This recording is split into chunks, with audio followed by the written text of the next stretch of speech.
오늘 두 번째 4차 산업혁명과 일자리라는 제목으로 문제를 갖고 왔습니다. 두 번째, 그래서 4차 산업혁명이라는 것이 이 용어 4차 아시겠지만 이제 4차 산업이라는 표현 또 산업 4.0 오늘 독일 때도 주요하는 계획입니다. 거기에서 이제 제조업이 이제 미국 쪽에서 상당히 밀린 경향이다 해서 제조업의 새로운 혁신을 목표로 해서 인도시 4.0 개념을 제시했습니다. 그런데 이제 우리가 유념할 것이 우리도 지금 4차 산업혁명위원회겠습니다. 위원회겠는데 주로 경제부처 쪽에서 주로 하고 독일 경우에는 이제 경제부로 같이 있지만은 교육부가 중심이 됐습니다. 중심이 돼가지고 그러니까 앞으로 이 산업혁명을 계속 이루어가는 과정에서 이제 주역이 사람이다. 사람이 새로운 창의력을 갖고 또 새로운 아이디어를 갖고 새로운 영감을 얻어가지고 기여를 해야 된다는 이런 차원에서 개발이 되어집니다. 작년에 했던 또 한 번 이게 이제 혁신되는 그런 프로그램을 만들었는데 역시 교육부가 되어 있다는 것을 제가 말씀드리고 시작하겠습니다. 우리는 좀 이 교육이라 그러면 뭔가 지금 국가 교육을 하는데 뭘 하는지 잘 모르겠어요. 그죠? 입시 쪽에 주로 하는 거고 인간을 어떻게 만들 것이냐에 대해서는 별로 고민하는 바가 없는 것 같습니다. 그 점이 참 아쉽다는 생각을 하고 있습니다. 그리고 이제 오늘은 이제 일자리 이제 새로운 차원으로 전개가 될 텐데, 그러니까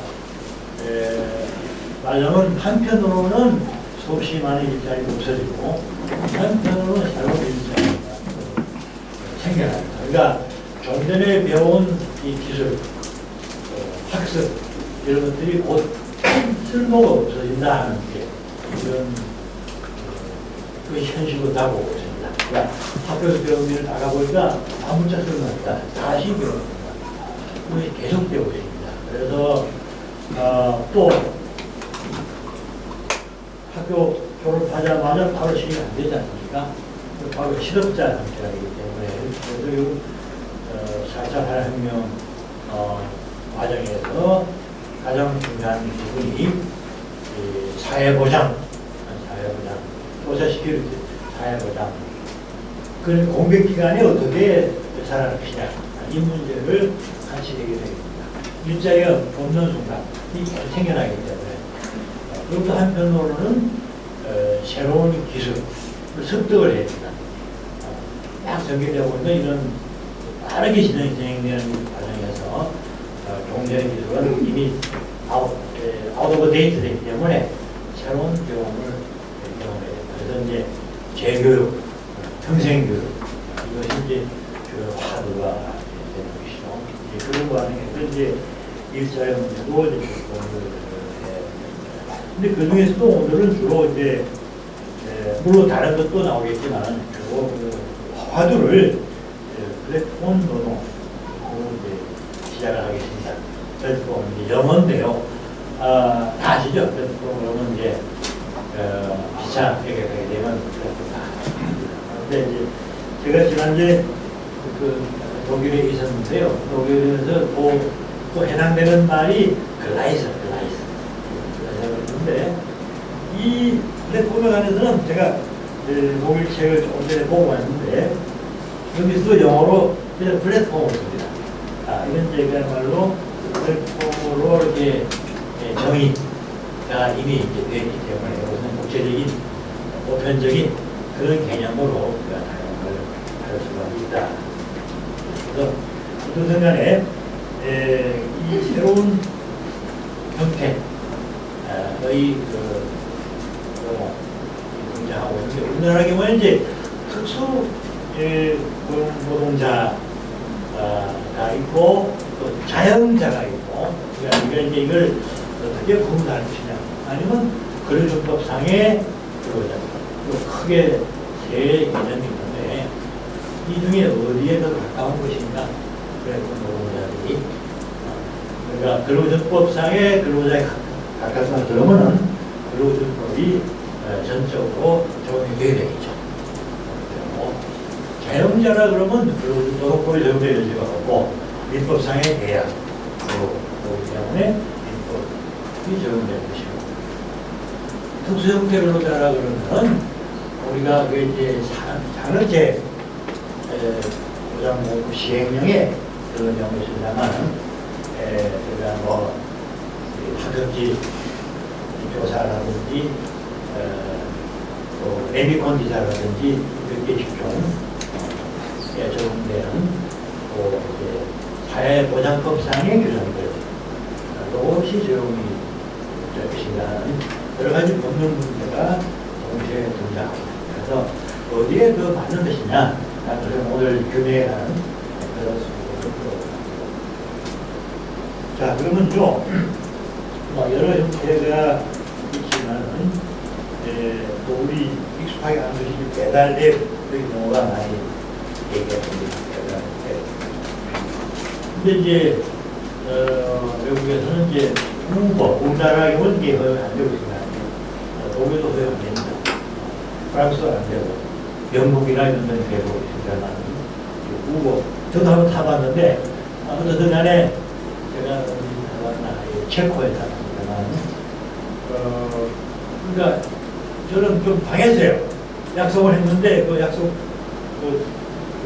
정확한 지명을 서로 잘 하기가 안 돼가지고 한 5분 기다렸는데 가고 없어요. 없더라고. 그 대신 제 이제 카드 번호를 줬기 때문에 그렇게 나갔거든요. 근데 그 이제 찾아낼 길이 없어요. 그 사람을 누가 보냈는지 이걸 누가 데리고 있는 것인지 사용자는 누군지 규명이 안 되기 때문에 저는 거기 이제 나쁜 경험을 했습니다만 좋은 경험하신 분들도 많이 있습니다. 그래서 여러 가지 형태의 교육이 하고 있다. 현재로 대담을 시작하도록 하겠습니다. 자 그러면 오늘 이 대담에 참여하신 분들을 먼저 드리겠습니다. 네, 저는 여기 있습니다만 저는 이제 공기적 진행 교수고 연구위원회에서 과거에 노동위원장도 했고 연구소 이사장도 했고 많이 했습니다. 초창기 창립하는 식부터 해야 하기 때문에 현재 맡고 있는 것은 이제 4학년 시민위원회 좌장을 합니다. 먼저 박윤규 선생님 소개해드리겠습니다. 매치 코리아 이건 플랫폼 업계에 들어오신 거죠? 네, 매치 코리아 잘 모르시고요. 예, 직접 한번 말씀해 주시죠. 이렇게 주변에 돌아다니다 보시면 구름이라고 해서 초록색 가방을 뒤에 달고 이렇게 음식 배달하는 오토바이를 보실 거예요. 저희는 그런 이제 배달 대행이라고 이렇게 얘기를 하는데 애플리케이션을 통해서 배달이라는 서비스를 중개하는 플랫폼 회사라고 보시면 될 것 같습니다. 예, 일단 소개만 하고 자세한 얘기는 네네. 실태에 대해서 얘기해 주시고요. 네. 어떻게 운영하는 내용들을 말씀해 주시죠. 네네. 다음으로는 이성용 실장님 소개드리겠습니다. 한국 서비스 산업 노동조 연맹 기획실장이신데 플랫폼 노동연대 준비위원회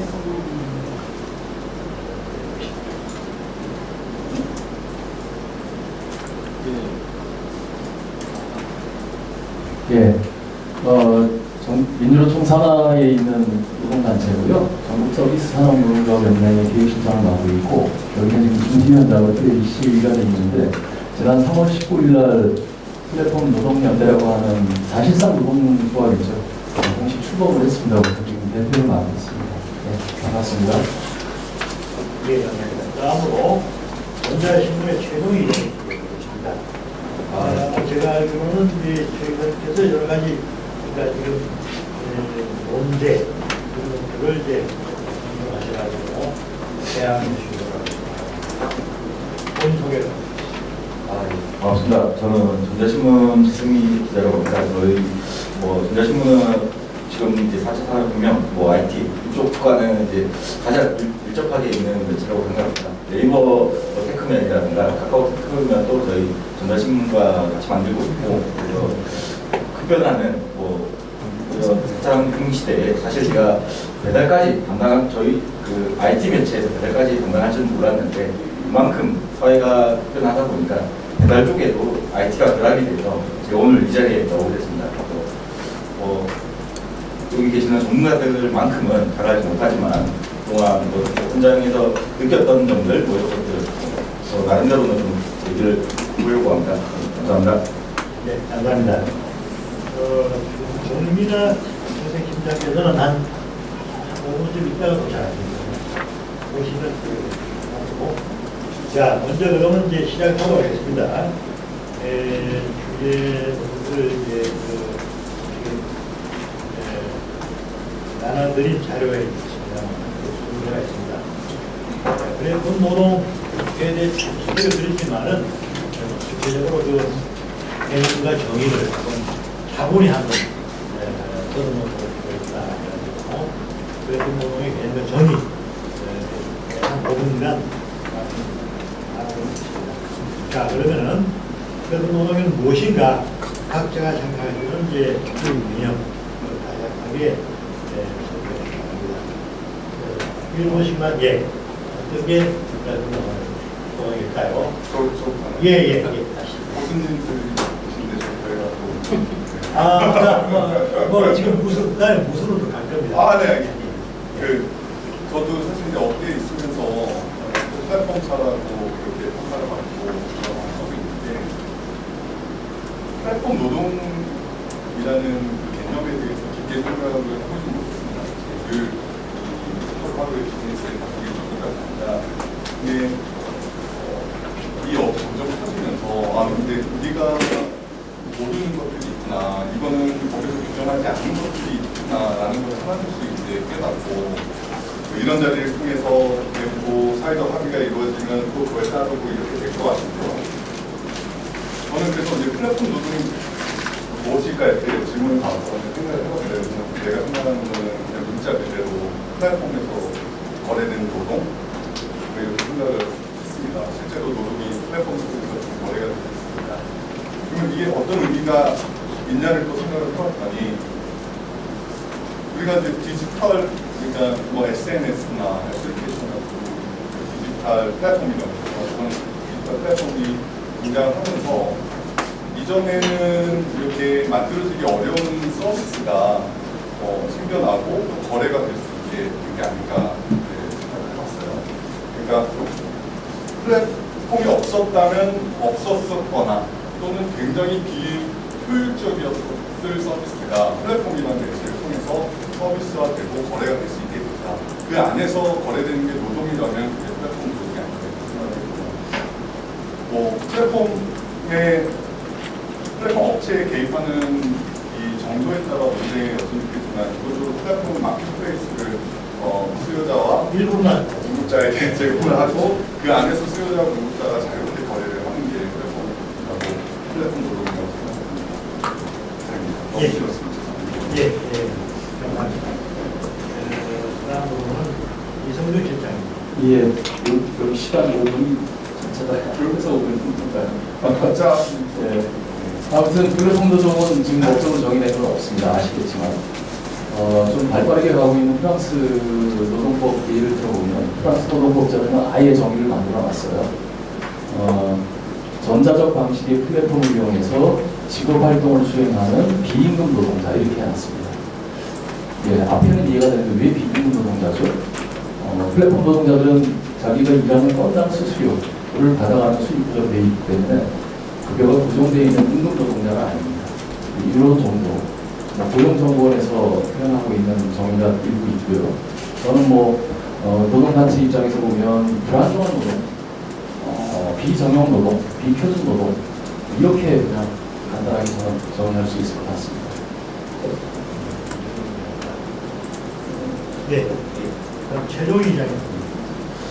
저는 자유롭게 일할 수 있는 공간, 자유롭게 일할 수 있는 공간이라고 좀 얘기하고 싶습니다. 그러니까 유튜브 같은 경우에 이제 영상 콘텐츠 이제 플랫폼이라고 하는데, 그러니까는 그 유튜브라는 플랫폼 내에서 내가 원하는 영상, 음악등을 내가 원할 때 언제나 쉽게 찾아서 골라 선택해 듣는 것처럼 그 플랫폼 노동 기반 플랫폼 같은 경우도 내가 일하고 싶을 때 내가 편의에 따라서 선택할 수 있는 공간이라고 생각을 합니다. 그리고 사실 플랫폼 노동이라는 게 저는 갑자기 나온 이런 신조어나 이런 거는 좀 아니라고, 그리고 원래 있었던 그 기존에 있던 산업이었다고 봅니다. 그러니까 우리가 아까 배달 대행 시장도 얘기했었지만 바로부터 사실 배달 대행 시장은 쭉 있어왔고, 다만 여기에 그 사회가 IT나 이런 그 기술이 결합돼서 최대한 이제 효율을 높이는 쪽으로 가다 보니까 플랫폼이라는 그 단어가 생겼을 뿐이지,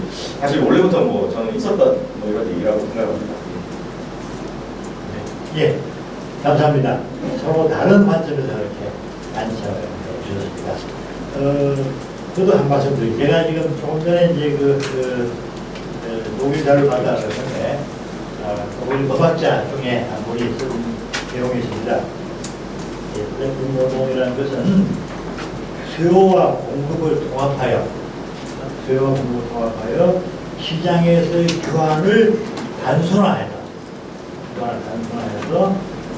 수많은 거래 비용을 없애버렸다. 거래 비용을 없애서 다른 기업으로 하여금 그 존재 자격을 상실하게 한다. 새로운 현상을 종합적으로 정의를 전혀 새로운 내용들이죠.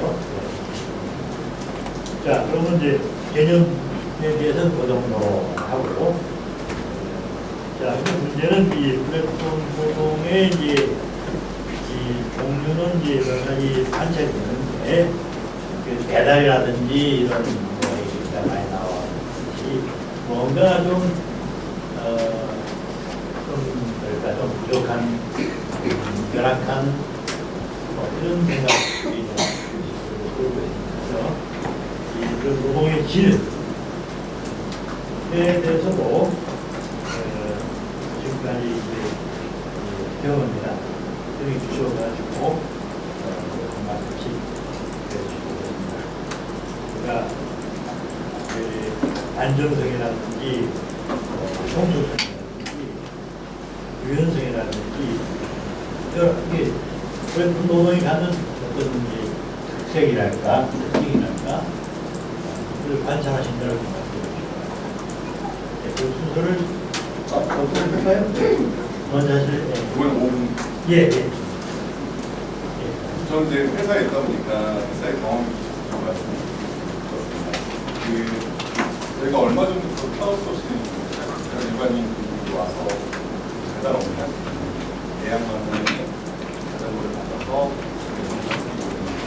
서비스를 시작했는데, 처음에 할 때는 이제 배달이 주는 기본적인 부분이기 때문에 소비자들이 얼마나 모일까 걱정이 많이 있었는데, 생각보다 많은 소비자들이 보여주셨고 의외로 또 좋은 평가를 주셨어요. 그분들의 얘기를 들어보면 일단 고용주에게 받는 스트레스를 가장 좋다는 생각이 들었어요. 그리고 근무시간, 일하는 시간을 내가 자율적으로 결정할 수 있어요. 이런 말씀을 주셨어요. 근데 되게 직관적으로 생각해도 그냥 플랫폼에서 일하시는 분들은 자율성, 유연함, 또 이런 걸 큰 장점을 갖지 않을까, 당연하게도 생각합니다. 근데 그런 거 있을 것 같아요. 이런 유연함, 자율성 이럼에도 불구하고 내가 고용돼도 더 많은 돈을 벌 수 있다면 또 기꺼이 그 고용되는 구조를 가는 더 선호할 수 있다. 이건 굉장히 성격의 문제라고 생각해요. 재밌는 게 기사님도 얘기해 보면은 4대 보험 뭐 이런 걸 보장해 준다고 치킨집에서 일하고 싶어 하시진 않아요. 꼭 그것만은 아닌 것 같아요. 예, 저희가 한 20%의 저번 달기 돈으로 한 상위 20% 이사님들의 소득을 뽑아보면 평균이 한 450만 원입니다. 450에서 500 사이 정도가 나오는데 사실 이분들이 동일한 노동을 가지고 고용의 형태로 어디서 일을 하는데 어느 정도의 페이를 받을 수 있을까를 생각해 보면 좀 다른 관점이 있을 수 있다는 생각이 듭니다. 정답은 없겠지만 생각을 하죠. 사업 관점에서 보면 그렇습니다. 이게 음식 배달이라는 게 점심 저녁에 굉장히 바빠요. 당연하게도 음식은 점심 저녁에 많이 시켜요. 거꾸로 얘기하면은 점심 저녁을 제외하면은 굉장히 일이 없습니다.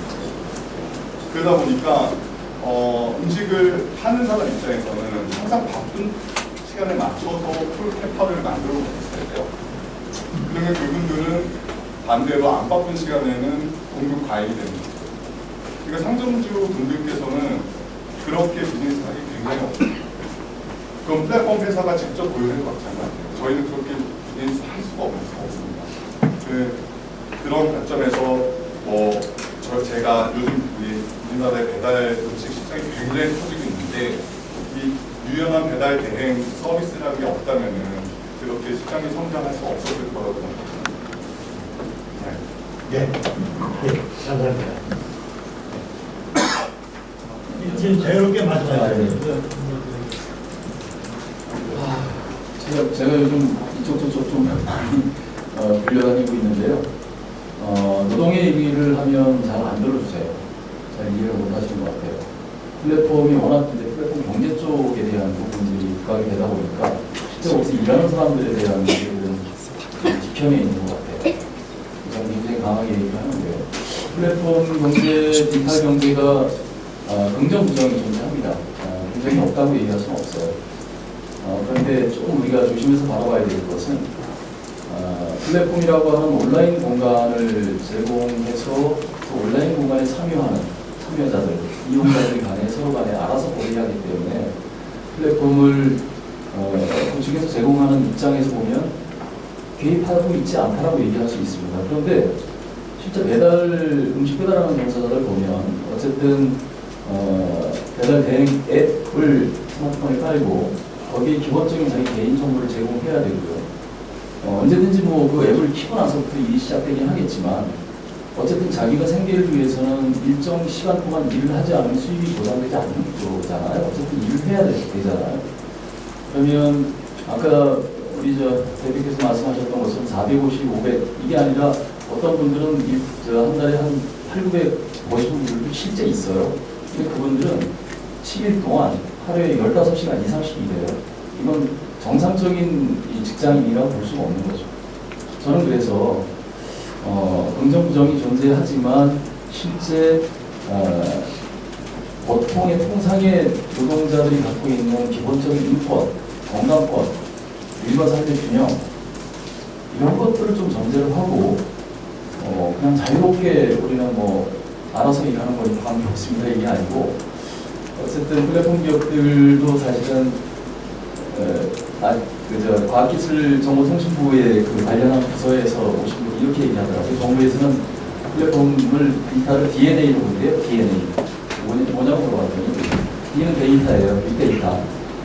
N은 네트워크를 얘기하는 거고 A는 인공지능 AI를 얘기하는 거예요. 이렇게 상징할 수 있다라고 하는 건데 제가 바라보는 이 플랫폼 기업은 한 네 가지 단계가 있어요.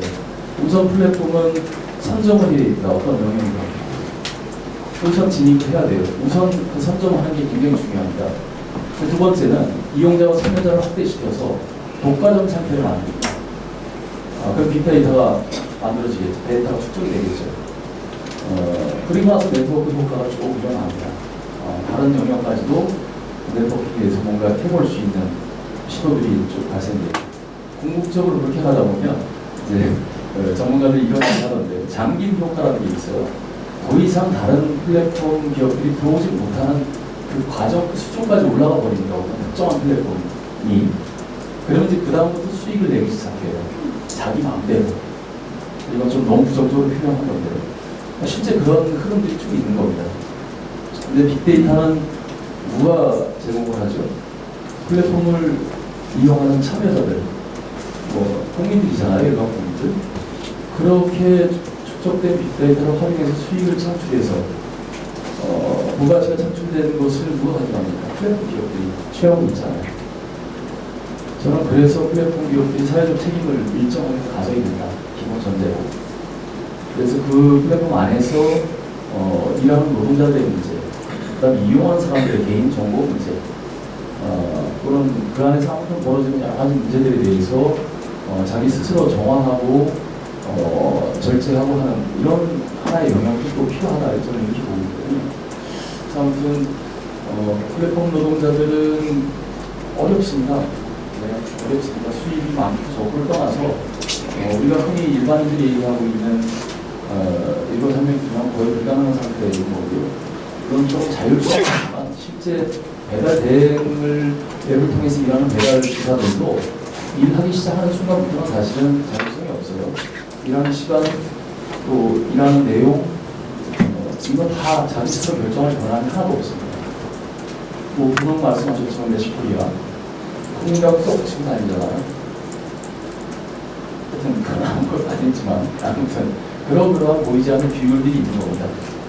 그래서 보통의 노동자들이 좀 누려야 될 기본권을 좀 보장해 가는 방향으로 뭔가 좀 앞으로 좀 진행됐으면 좋겠다 이런 생각이 듭니다. 예, 부분 아직도 나오잖아. 어떤 노동의 질 자체가 대략하고 어렵다. 이 일도 대체로 보면 미니잡, 미니잡이라는 거가 있죠. 자, 지금 조금 늦었습니다. 단순 보여주세요. 단순 돌리세요. 일단. 자, 그 사이에 최종희 기관이 많은 걸 들어보겠습니다. 노동의 기회관에서. 또 장단점에 관련해서 좀 그렇게 얘기를 해보자면 장점은 결국 노동의 유연성이 협력이 빠집니다. 그래서 모든 커플 기사가 될 수가 있고 직장인이라고 해도 남는 시간을 활용해서 돈을 벌 수가 있고 그래서 일자리를 좀 구할 수 있는 선택권이 좀 확대됐다라는 측면이 일단은 장점인 것 같고 장점과는 조금 더 다른 얘기를 드리고 싶겠지만 앞으로 저는 사회 하는 결국 효율성이라고 보고 있습니다. 그래서 지금 4차 산업혁명 맞이해서 IT 기술들도 다들 사회의 이제 효율을 높이는데 집중이 되기 때문에 그러니까 지금처럼 직장이 서울인데 경기도에 살면서 출퇴근 시간 1시간, 2시간씩 그렇게 하루에 낭비하는 이런 시간을 계속 없애면서 이렇게 계속 효율을 높여가는 방향으로 가는 게 저는 결국에는 이게 미래사회라고 생각을 합니다. 그래서 그 과정에서 있는 것들이 그 플랫폼 노동이 될 수가 있고 그래서 본격적으로 미래로 넘어가기 전에 중간 단계 성격에서 그런 플랫폼 노동이 이렇게 좀 어느 정도 미리 좀 사람들이 체험할 수 있는 그런 일자리라고 생각합니다.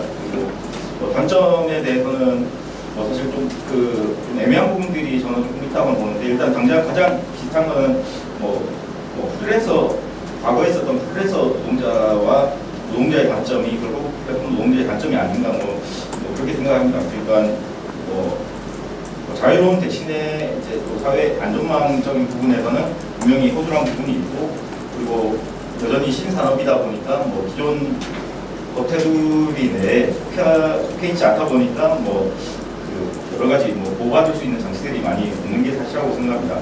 또 플랫폼 자체 단점으로는 앞서 말씀해 주셨지만 결국 독점화의 현상이 가장 크다고 생각합니다. 그러니까 앱을 하나 쓰게 되면 쓰게 되는 게 일상적인 거고 그리고 그 플랫폼 업체 입장에서도 결국 그 서비스를 해가면서 계속 데이터를 사용자 데이터를 계속 얻게 되고 그 데이터를 기반으로 결국 서비스를 도도해 나갈 수 있기 때문에 결국에는 구조화 현상이 좀 가속화될 거다라는 우려가 있습니다. 그래서 뭐 일각에서는 결국은 국내 플랫폼이 뭐 아예 없어지는 거 아닌가 미래에는 뭐 그런 우려도 나오고 있는 게 사실입니다.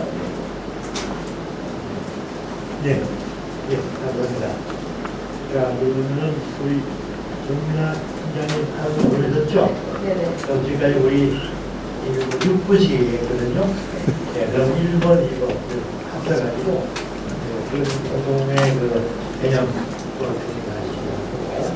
현재 노동의 질 어떤가에 대해서 말씀해 주시죠.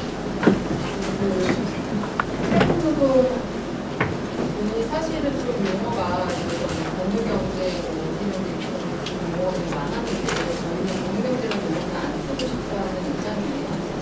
그래가지고 이런 로 같은 경우는 우리 기업들이 직접 어딘지 아니면 포장하는 그런 용어가 있고 검색을 해도 디지털 플랫폼 이나 디지털 경제로 검색을 해도 실제 공유경제는 국내에서 우리나라에 쓰고 있는 용어가 생각을 하고요. 그런 의미에서 디지털 플랫폼 요금은 플랫폼을 중개해죠. 정확한 요즘에 우리가 플랫폼 요금 이슈라고 얘기했을 때 디지털로 연계하는 디지털 중개. 그래서 플랫폼이 핵심은 공급과 수요를 연결하는 건데 그것의 공급자가 노동의 경우 노동이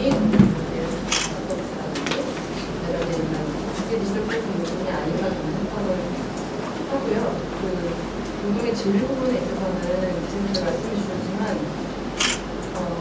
이게 정의랑 연결이 되는 것 같아요. 가령 뭐를 중개하느냐 거거든요. 그러니까 기존의 정규직 대기업 혹은 부분 일자리를 가지셨던 분들과 그런 분들이 갑자기 디지털 플랫폼 노동을 오시는 게 아니고 직업 속에서라든지 파견이라든지 오히려 그것보다도 여러 가지 비교하신 거거든요.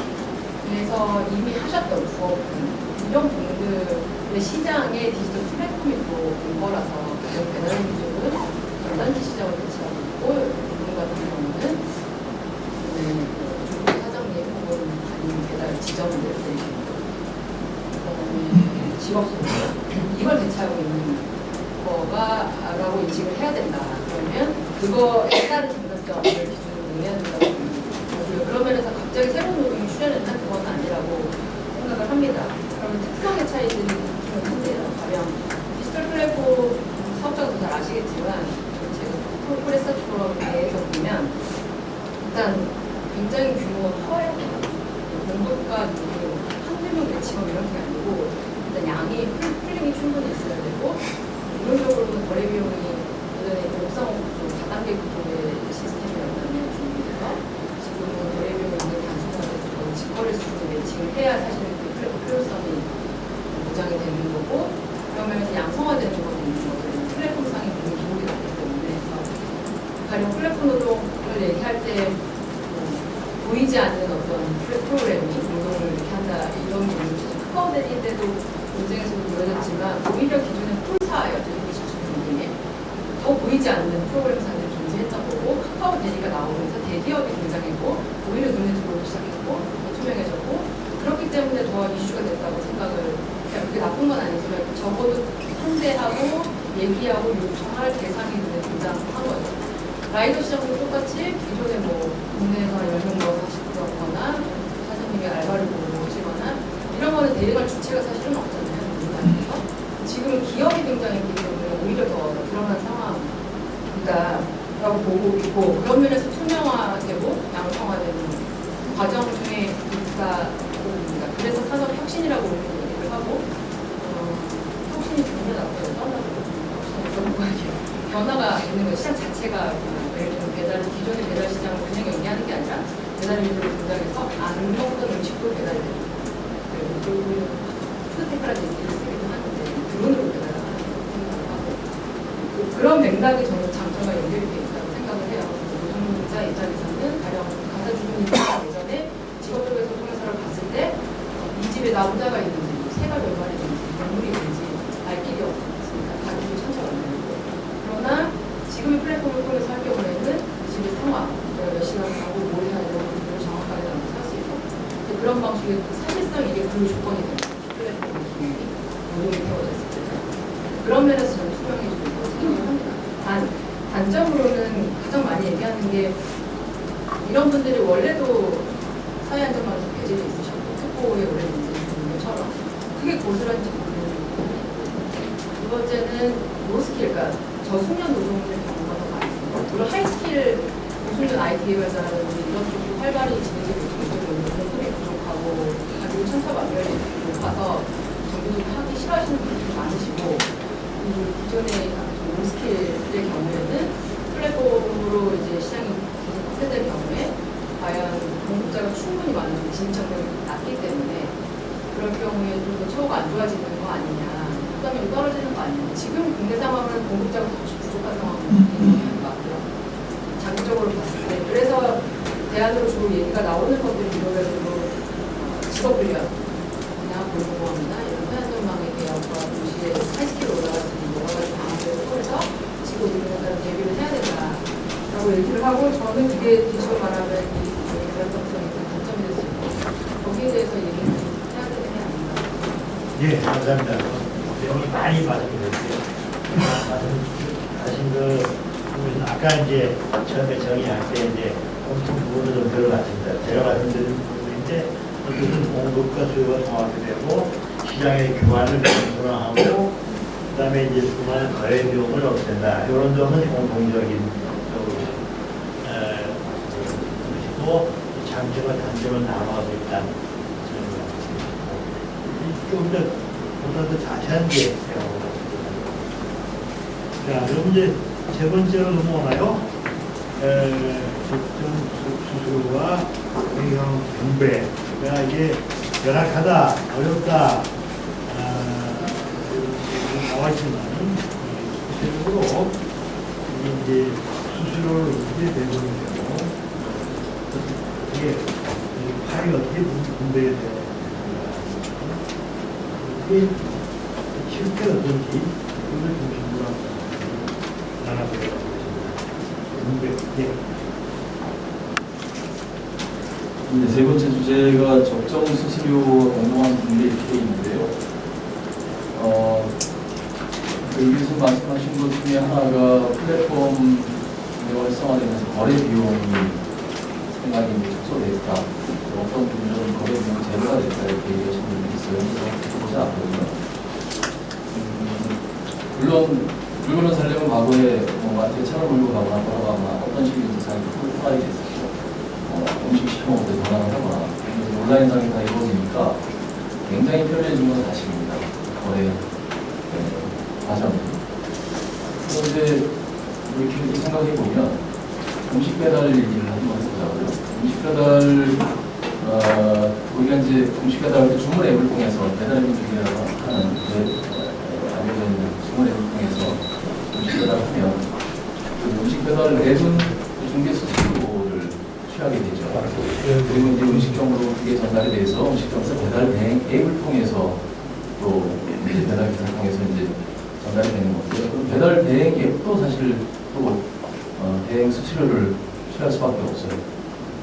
그렇게 들어가는 수수료가 결국 거래 비용이다 라고 저는 생각하는 거고요. 그러면 적정한 분배에 대한 문제 이전에 그러면 그 분배하기 전에 나온 파일을 누가 부담할 건가 하는 거죠. 예를 들면 주문자가, 소비자가 음식 시킨 사람이 있을 수 있고요. 왜냐하면 상품 가격 안에 그게 포함되어 있다고 생각할 테니까요. 두 번째는 음식점 사장님들이죠. 예. 내가 예전에 직접 기사를 고용해 쓰고 있다가 기사를 고용하지 않고 배달 대행 앱을 통해서 수령한 주문이니까 그 부담을 자기가 하는 거죠. 그러면 이들이 부담하는 이 부담액이 과연 우리가 나머지 주문 앱이나 대행 앱이나 기사들이 공정하게 나눌 수 있는 파이 정도가 되는 건지를 좀 저는 분석해 볼 필요가 있겠다 이런 생각이 우선 들고요. 두 번째는 배달 기사들이 음식 배달 플러스 나머지 여타 택배 이쪽, 새벽 배송 등등등 이쪽은요 배달 수수료가 계속 내려가고 있어요. 배달 수수료가 너무 내려가고 있고, 그리고 음식 배달도 사실은 좀 편차가 있죠. 식구회 같은 경우에는 고정된 수수료 지침을 갖고 있기 때문에 변동이 없지만 다른 배달 대행 앱 같은 경우는 지역마다 또 자기들 자율권을 줘가지고 수수료를 또 변동시킵니다. 아끼기도 하고. 그러면 그런 구조 안에서는 배달하는 노동자들은 건수를 많이 올려야 자기 수익이 늘어나는 구조로 갈 수밖에 없어요. 그럼 건수를 많이 올리려면 악셀을 당겨야죠. 빨리 달려야죠. 신호 무시하고. 그러니까 사고가 많이 나죠.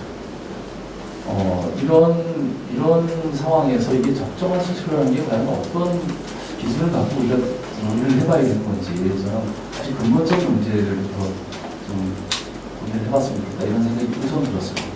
그럼에도 불구하고 저는 근로기준법에서 정하고 있는 일일 8시간 주 40시간이라고 하는 이 기준 시간을 일하고 생계가 보장될 수 있는 수준,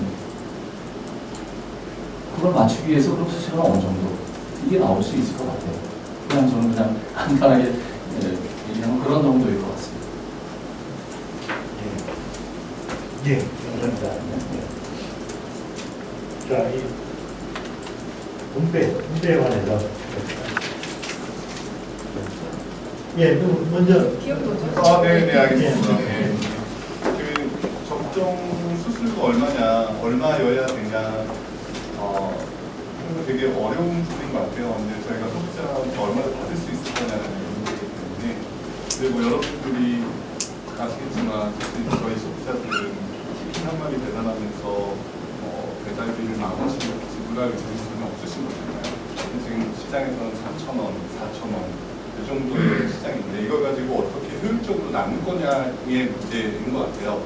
만약에 이 수수료가 충분히 나눌 수 있을 만큼의 파이가 되지 않는다면은 이 산업 자체는 있어서는 안 되는 산업이다 이렇게 얘기할 수 있는 거거든요. 저는 그 얘기를 하시는 게 아니라는 전제에서 이제 플랫폼 내에서 수수료를 어떻게 분배하는 게 공정하냐의 관점으로 다시 말씀을 드리고 싶습니다. 제가 배달 대행에 있다 보니까 배달 대행 시장을 말씀을 드리면은 플랫폼이라는 게 늘 이렇습니다. 저희가 이제 충분한 공급자들을 가지고 있어야, 공급자들을 확보해 놓고 있어야 구매자들이 저희 플랫폼을 이용을 하고요. 그리고 그 공급자들이 우리 플랫폼에 머물게 하기 위해서는 충분한 소득을 만들어줘야 되고, 그 얘기인 것은 구매자들이 저희 플랫폼을 찾게 만들어야 돼요. 이게 결국 모든 플랫폼사가 가지고 있는 닭달걀의 문제고 풀어야 되는 문제입니다.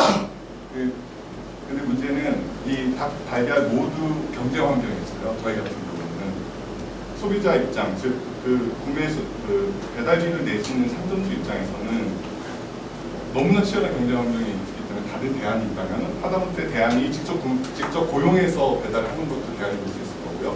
다른 플랫폼을 쓰는 것도 대안이 될 수 있을 텐데 조금이라도 더 비싸면은 구매하지 않습니다. 근데 공급 사이드도 마찬가지예요. 그분들은 어디서든 일할 수 있어요. 굉장히 많은 일할 수 있는 플랫폼들이 있다면 여기서 같은 노동에 투입을 했을 때보다 더 돈을 많이 벌 수 있는 플랫폼이 있다면 떠날 거예요. 그게 경쟁 차이더라도 떠나는 거예요. 그래서 우리는 이런 경쟁 환경이 있기 때문에 가격, 그리고 소비자한테 받는 가격, 그리고 공급자에게 지불하는 비용, 이걸 컨트롤하기가 굉장히 어렵습니다. 사실상 지금 현재 구조는. 그래서 이제 이 수익 구조를 어떻게 하는 게 공정하냐, 이 산업이 그냥 우리가 있어야 되는 산업이라는 전제하에서 이 수익 구조를 어떻게 가져가는 게 공정하냐를 논하려면 저는 이 플랫폼이 아까도 앞에서 지적하셨지만 독점적 지위인 플랫폼이라면 그 논의가 굉장히 필요하다고 생각합니다. 프라이스를 마음대로 할 수 있고 수요 사이드나 공급 사이드가 다른 대안이 없기 때문에.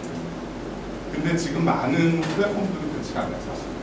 오히려 긍정적으로 정보가 투명해지고 소비자들이 더 나은 서비스를 쓸 수 있고, 공급 사이드에서도 이전에 굉장히 불투명한 시장에서 자기의 노동을 하시던 분들이 이쪽에서 일을 하고 계시기 때문에 굉장히 긍정적으로 지금 하고 있다고 봅니다. 지금은 그래서 저는 플랫폼의 공정한 수익 구조를 어떻게 만들 거냐, 저는 플랫폼이 독점적 지위가 되지 않도록 시장에서 감시하는 게 필수적이라고 생각하고요. 수요 사이드, 공급 사이드가 다 시장의 원리에 시장 원리의 규제를 받아서 작동하게 하는 게 가장 이상적이지 않냐 이렇게 생각하고 있습니다. 이상입니다. 예, 감사합니다. 그 분배에 관해서 수요 뭐 퍼센테이지 이런 얘기 안 나오네요. 아, 네. 예, 그 제가 예를 하나 들어볼게요. 제가 그 자료에 보게 되면 우버인데요. 예, 그러니까 말하자면 고객은 우버에 지급하고 우버는 여기서 30%를 수수료로 빼고 나머지는 기사가 지급한다. 근데 여기 이 단어 뭐냐면은 이게 반드시 평가를 해요. 평가. 웨이팅. 그러니까 이 고객은 기사를 평가합니다. 기사는 고객을 기사도 고객을 평가합니다.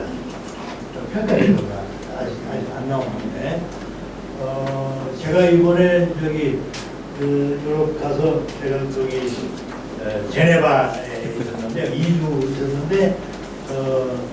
첫째 주는 뭐 제대로 된 호텔이었어요. 근데 두 번째 주에는 호텔까지 너무 올라가지고 예, 그 국제회의가 아에로 총회에 있었거든요. 그 한 기간 중에 막 호텔을 뛰었어요. 그래서 에어비앤비로 갔어요. 예. 에어비앤비로 갔는데 갔다 와 보니까 나는 안 걸렸는데 그 에어비앤비 거기서 저를 평가하는 거였잖아. 서로 평가해야 되거든. 서로 평가를 여기 이런 컨트롤을 해요. 그러니까 누구 뭐 감독을 누가 아니라 서로 이제 그렇게 하는 제도가 있다. 그러니까 기사가 나쁜 평가를 수차례 받으면은 새로운 기회를 가지 못한다. 이런 시스템이 돼 있다고 해요. 그래서 그런 얘기가 없잖아. 우리나라 집회가 쓸지. 예. 이제 말씀 좀 해주시죠. 그래서 지금 평가 말씀하셨는데 고객들의 리뷰를 통해서 플랫폼의 접근이 차단되기도 하잖아요. 실제 그게 일반 직장인들이 겪는 인사평가를 통한 징계입니다. 이게 어떻게 자율성이 있어요? 아주 너무 극단적으로 표현한 거지만 그런 겁니다. 비교하면. 그리고 우리 코스포 코리아 스타트업 포럼 우리 정민환 팀장님하고는 이제 계속 이런 자리에서 보게 되는데 그런 작년부터 계속 얘기를 많이 나누고 있어요. 이런저런 서로 간직할 갖고 얘기 나누고 하나 물어보고 싶은 게 지금 이제 배달 쪽으로 따지면 주문 앱이 있고 배달 대행 앱이 있고 또 배달 대행 업체가 또 이제 또 있잖아요. 이게 이제 굉장히 분배를 여러 곳에서 해결될 수밖에 없는 구조인데 배달의 민족이 그래서 주문 앱만 하다가 이제 배달 대행까지 차린 거잖아요. 대행 라이더스를 이렇게 그냥 묶어서 하면 조금 이 분배하는데 여분이 좀 남지 않을까. 지금 배달 대행 앱들하고 주문 앱들하고 뭔가 좀 제휴를 맺든지 해서 거기서 좀 남기는 걸 가지고 또 분배하는 데 또 활용할 수 있지 않을까. 이건 질문입니다. 네, 저는 이제 주신 것 같은데, 저는 좋습니다. 네, 되게 아까도 말씀드렸지만 배달 대행 시장은 아직 굉장히 어떤 한 도전적인 지위를 가지고 있는 플랫폼이라는 게 아니에요. 그러니까 배달이라는 물건을 떼어놓고 생각해 보면은 굉장히 효율적으로 지금 가격이 측정이 되고 실제로 플랫폼사들이 거의 없는 게 없는 구조로 해서 지금 워킹하고 있는 거로 생각하시면 될 것 같고요. 주문 채널 쪽은 아시다시피 뭐 채널 2개밖에 없잖아요. 뭐 배달 민족, 아니면 그러니까 상황이 다릅니다. 그러니까 저희 합쳐서 이렇게 나누고 싶은데 지금은 완전하게 분리되어 있는 상황이다. 이해하시는 게 맞습니다. 그리고 배달의 민족이 배달을 하겠다는 건 아니었어요.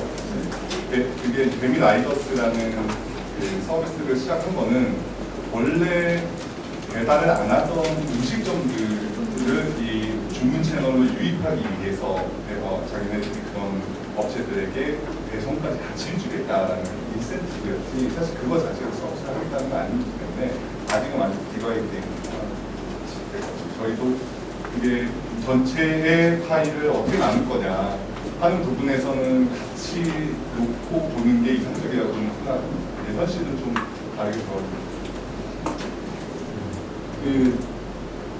플랫폼 기업들이 현재 하고 있는 상황만 갖고 사업을 기대하지 않잖아요.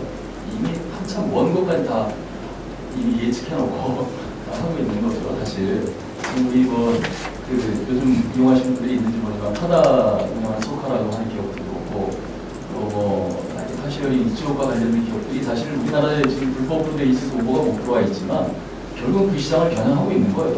제가 볼 때는. 그러니까 지금 현재 있는 거 가지고 만족한다 이런 개념이 아닌 거죠. 더군다나 배민이나 요기요나 배달통이 이게 통합됐지만 이게 다 최대 주주가 어디예요? 독일, 중국이잖아요. 다 투기 자본들이에요. 어떻게 보면 투기라고 표현해야 될지 모르겠지만, 근데 지금 적자를 굉장히 보고 있는데 운영하고 있어요, 플랫폼을. 왜일까요? 그거 감안하고 다 투자하는 겁니다. 미래를 보고. 저는 그런 관점으로 보면 우리 플랫폼도 지금 현재 있는 이 구조를 하여튼 조금 더 이렇게 뭔가 혁신적으로 바꾸어 볼 수 있는 생각들을 좀 지속적으로 해봤으면 좋겠다 생각이 들어서요. 네, 그럼 잠깐 짧게 말씀드리면 저희 같은 경우에 예를 들면 빨리 지금 적자를 못 떠가지고 막 재원을 쏟아서 독점적 분위기에 올라가고 독점적 분위기에 올라가서 가격 컨트롤을 할 수 있으면 그때 이익을 보자. 이렇게 플레이를 할 수 있지만 사실 저희는 그렇게 생각하지 않아요. 이 시장은 어느 누군가가 독점할 수 있는 시장이라고 생각을 하고 있고 영어 플랫폼 없이는 계속 어떤 형태로든 서바이브 할 거라고 생각을 합니다. 그러면 너네는 어떤 식으로 가치를 만들어낼 거냐 이렇게 생각할 수 있는데 저희는 기술을 가지고 가치를 만들 수 있는 생각을 하고요. 그 기술을 통해서 지금 배달 기사님들이 하시는 것보다 훨씬 더 나은 방식으로 그러니까 기사님들의 생산성을 올리는 방식으로 사회적 내용을 만들어낼 수 있다 이렇게 볼수 있습니다. 그래서 그게 만들어지면 그 기사님들도 쉐어할 수 있고 우리도 쉐어할 수 있고 하다못해 상점주들 그러니까 소비자들도 쉐어할 수 있는 그런 게 있다라고 생각하고 있고 그래서 기술 투자를 많이 하고 있습니다. 일반적으로 마케팅 내지는 프로모션 이런 데 돈을 쓰는 기업이 있는 반면에 기술 투자를 한다는 건 그런 방식으로 이 일을 풀어나가겠다라는 생각을 하고 있는 플랫폼일 수도 있다. 그렇게 이해를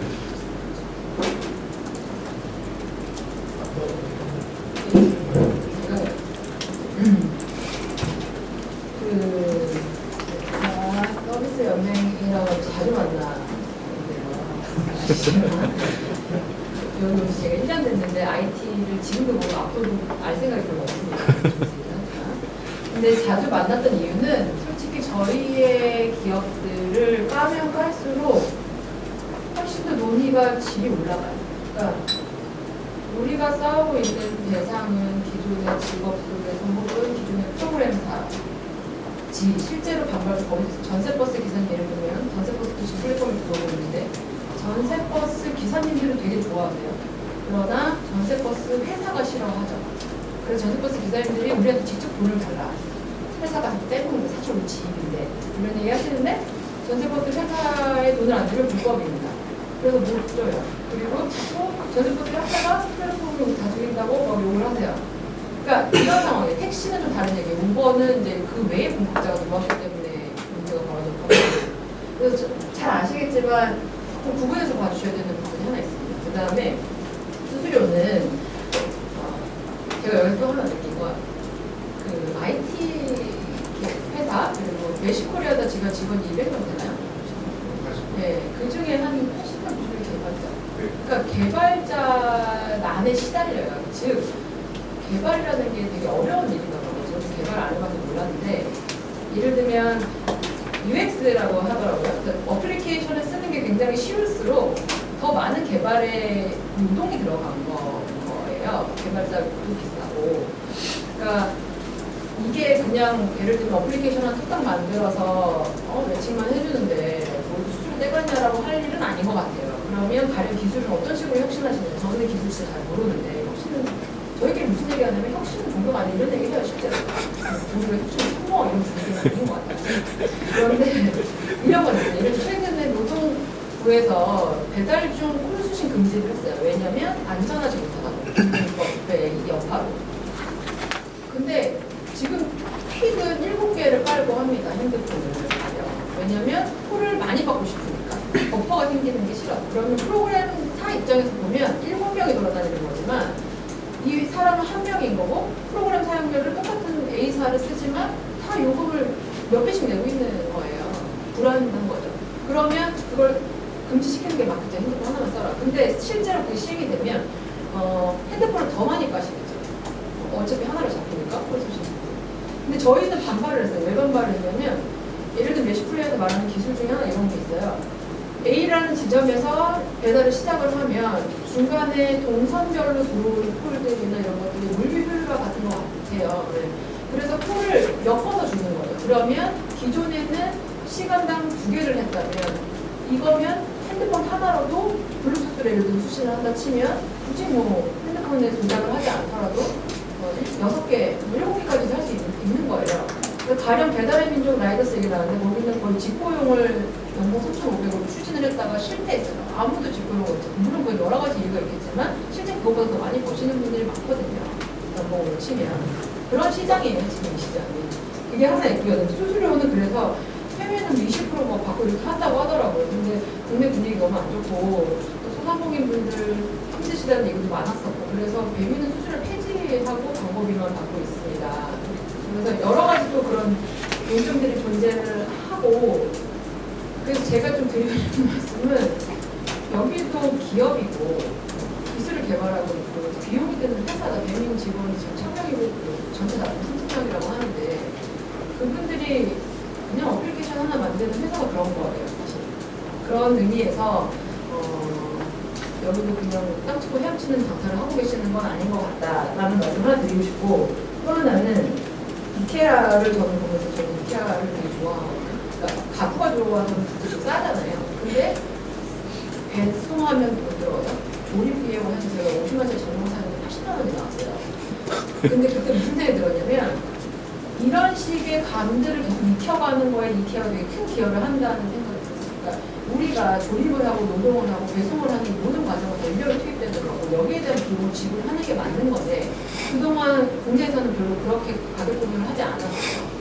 그런 감들을 점점 익혀나가면 우리가 최근에 저희가 정상한테 피란스를 갔었는데 슬리퍼? 호텔 슬리퍼 하나를 밑에서 7유로가 2유로에 팔았는데 그걸 호텔 방으로 가져가려고 하니까 20유로 달라고 하더라고요. 너무 황당했어요. 1층에서 5층 올라가요. 그러니까 그런 식으로 사람이 뭔가 움직이는데 드는 비용이 얼마나 중요한 문제인지에 대해서는 이거는 전반적으로 문화가 바뀌어야 되는 부분이 있다라고 생각을 하고 그러면 그냥 시장이 접근돼야 된다고 생각을 합니다. 그 다음에 투기 자본인지 뭐 배민이 외국어니 그건 좀 모르겠어요. 최근에 어떤 대표님 그런 얘기가 먹고 신나는데 이렇게 물어보니까 먹었으면 이제 칠 수는 없다 이렇게 얘기는 하시더라고요. 저는 그런 얘기는 모르겠지만 뭐 먹고 칠 수 있는 상황까지는 아닌 것 같아요. 시장이라는 게. 그리고 또 레이팅 얘기를 하셨는데 그거는 논문에도 되게 중요한 부분으로 나와요. 가령 어떻게 보면 그게 무단해고 이런 얘기가 될 수도 있지만 사실 플랫폼이 작동하는 방식은 레이팅이 되게 중요한 방식인 거고 기업들이 그 레이팅에 바이어스가 생기지 않도록 굉장히 많은 노력을 하고 있는 걸로 알고 있어요. 가령 대리주부 같은 경우는 내가 가는 집의 상황이 어떤지도 물론 거기서 체크가 되지만 또 기업에서 말씀하신 대로 그 가정에 대한 평가도 합니다. 그 블랙리스트가 따로 관리될 거예요, 당연히. 그렇게 하지 않으면 서로 간의 보호받을 수 없기 때문에. 그래서 이거를 과연 도지법의 용어로 뭐 무단해고니 뭐 이런 방식으로 접근하는 게 과연 바람직한가? 그래서 그걸 없애면 이런 생각들도 드는 게 있고 그 다음에 마지막으로 드리고 싶은 말씀 군대, 공정한 군대가 기업 앞에서 제가 기업을 대변하는 그런 무거운데 좀 그렇지만 이건 정치의 논리라고 생각해요. 시장의 논리가 당연히 작동돼야 되고 거기서 합리적으로 가길 바랄 뿐이지 사실상은 정치의 논리가 될 거고요. 프랑스는 노조가 있죠. 플랫폼 노조가. 저희도 제 개인의 의견을 바라는 게 제발 선별해서 공동노조가 힘을 그만 쓰고 일반노조나 무슨 플랫폼 연대나 이런 쪽들이 비정규직이나 혹은 불안정한 일자리들에서 진짜 대단한 노조가 됐으면 좋겠어요. 그래서 적정한 수수료가 됐던 근로 환경이 됐던 근로 조건이 됐던 우리는 열심히 사업할 테니 노조 쪽에서는 또 합리적으로 열심히 노동을 대변해 주시고 그 중간 어딘가에서 합리적인 결론이 나는 사회가 되길 저희도 바라고 그러나 지금 현재 여러 이런 움직임들이 있지만 굉장히 산업을 모르고 하시는 얘기가 많고 그대로 했을 때 기업들이 결국 지금 10%도 안 되실 거예요, 시험연령들이. 그러면 우리는 가령 기존에 14층짜리 옥상 프로그램사랑 싸우고 있는데 여기에 과도한 책임을 부과하기 시작하시면 본질을 쏟겠죠. 이 시장은 죽을 거고 여전히 그 시장은 양성화되지 못하고 있을 거예요. 그거 알고 계시니까 저희가 생물법이라든지 이런 양성화에 적극적으로 같이 동참하고 있는 거고, 그런 부분들에 대한 이해와 좀 관심을 가져주시면 합리적인 대안이 나오지 않을까 생각합니다. 예. 저기 동의하십니까? 최종 기자. 동의합니다. 지금 우리가 대체로 분배는 아직도 뭐랄까 구도가 아직 좀 유동적으로 되어 있죠. 이게 아니고 수준 없이 광고용하는 경우도 있고 의도적으로 되게 거의 제대로 분배가 안 되고 있는 거죠. 그러면 앞으로 어떻게 하면 좋을 것 같아요? 이제 방법이 뭐랄까 몇 대 몇이다 이 숫자를 얘기할 수 있을까요? 그렇게까지는 글쎄요. 그렇게까지는 어렵겠죠. 어쨌든 나눌 수 있는 파이가 우선 규정이 되어 있으니까. 근데 이제 어제 뭐 하나 하여튼 좀 이벤트를 소개해드리면 라이더 유니온이라고 하는 단체가 있잖아요. 어제 그 지역에 배달된 업체 사장하고 단체명을 체결했어요.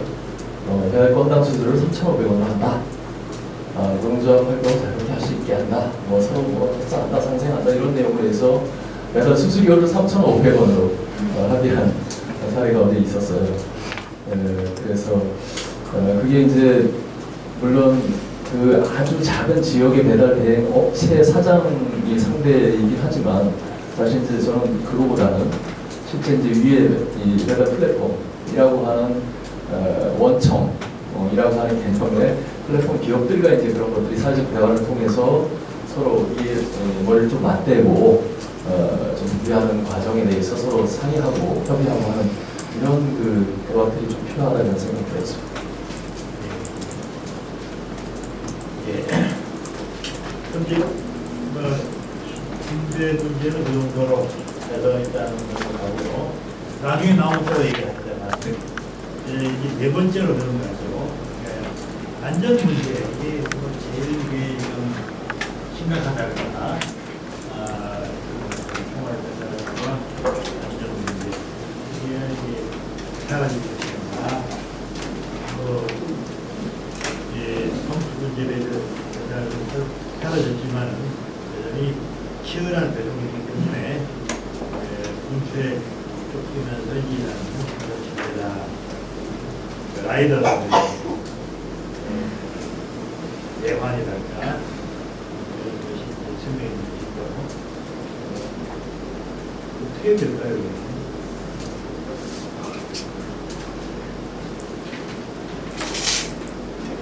개선이 아직 잘 안 되고 있는 거죠. 혹시 2011년도에 피자 30분 배달제 온라인 운동을 저희 단체에서 했었는데요. 그때 피자 배달을 하는 대학생 아르바이트 대학생 청년이 사망하는 사건이 있었어요. 그래서 이거는 저희가 이제 서비스 산업 노동조합이기 때문에 서비스 산업의 다양한 업종들이 있는데 그 중에 이제 패스트푸드 이쪽 배달도 당연히 우리 쪽이어서 그래서 그 당시 그 대상이 됐던 업체가 30분 배달제 폐지 선언을 했어요. 공식적으로 선언을 했는데 문제는 다시 부활이 된 게 뭐냐면 주문하는 사람들이 기다려주질 않아요. 주문하는 사람들이. 그래서 이거는 저는 사회문화적인 운동을 한번 해야 되겠다 이런 생각을 하고 있는데 아무튼 심각합니다. 지금도 역시 마찬가지로 과거에 그 주문자들이 그렇게 막 서둘러 빨리빨리 이렇게 얘기했던 것까지는 아니더라도 지금 이제 당사자들이 어떤 이 플랫폼 노동을 하게 되면서 얻게 되는 건당 수수료와 관련돼 있는 수입을 높이기 위해서 빨리빨리 막 본인들도 하게 되고 그리고 최근에 이제 이슈가 되고 있는 새벽 배송 문제라든가 이런 문제들도 굉장히 심각하죠. 물론 1인 가구 많이 불편하고 편리성을 추구하는 생활 패턴들이 있어서 정말 많이 하게 될 수밖에 없는데, 저는 이제 우리 플랫폼 기업 쪽에도 요청을 드리고 싶은 게, 마켓컬리에서 11시까지 주문받고 그 다음날 7시 배달하는 걸로 돼 있었는데, 또 어떤 플랫폼 기업이 12시까지 받고 7시 배달하는 걸 이렇게 경쟁에 참여하고 있어요. 이거는 정말 심각해요. 그러니까 물론 뭐 빅데이터 활용해서 그 전날 다 생산자로부터 물건 다 물리창고에 갖다 놓고 배달해서 문제 없다, 수익 낸다, 이건 좋습니다.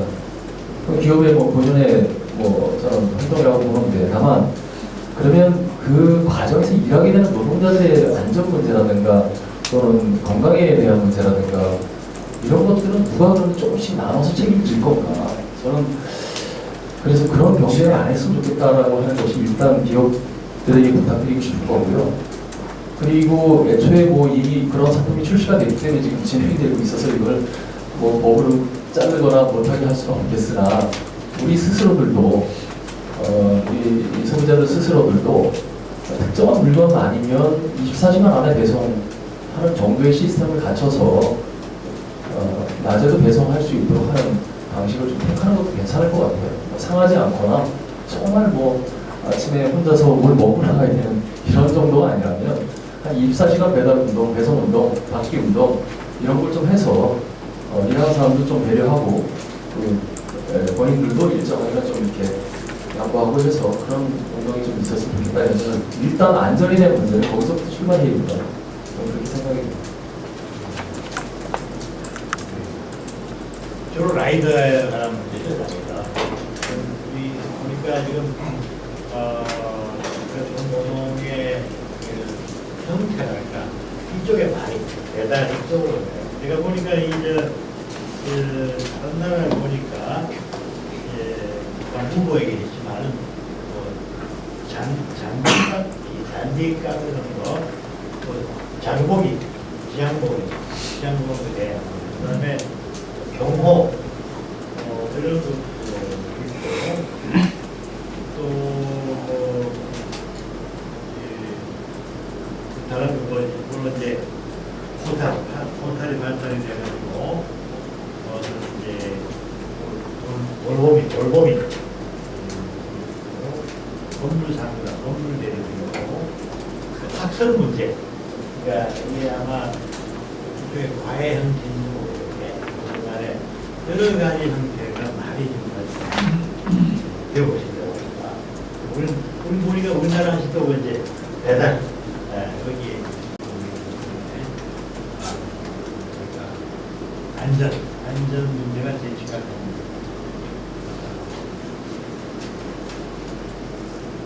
자, 그러면요, 그 다음은 뭐가 될 것 같아요.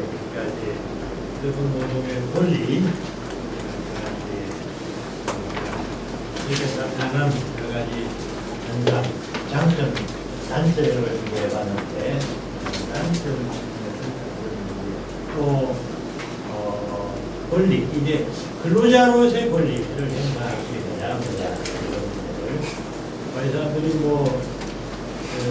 침해를 받을 때 규제 방법이 뭐이기 때문에 그러니까 현재 뭐를 고발하다 그럴 때 어떤 식으로 받아들일 거냐, 노동조합 가지고 무엇이냐, 노동조합이 결정이 되면은 처리 신고 나올 것이냐, 또 그런 시도가 있는지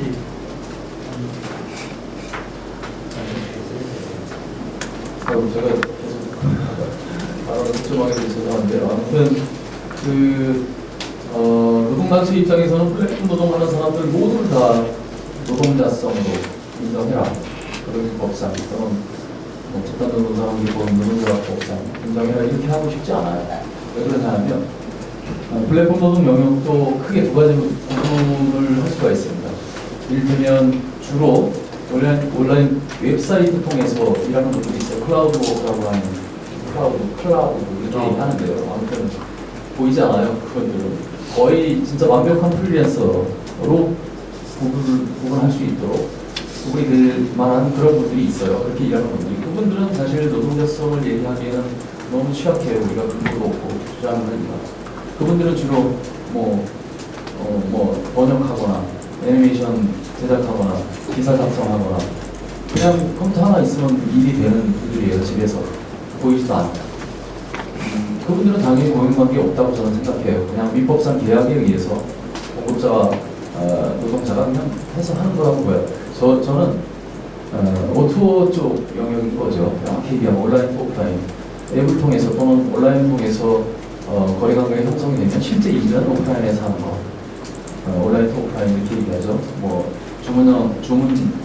뭐 온디맨드 경제 이렇게 얘기하기도 하고 기획 경제 이렇게 얘기하고 그 영역입니다. 그 영역.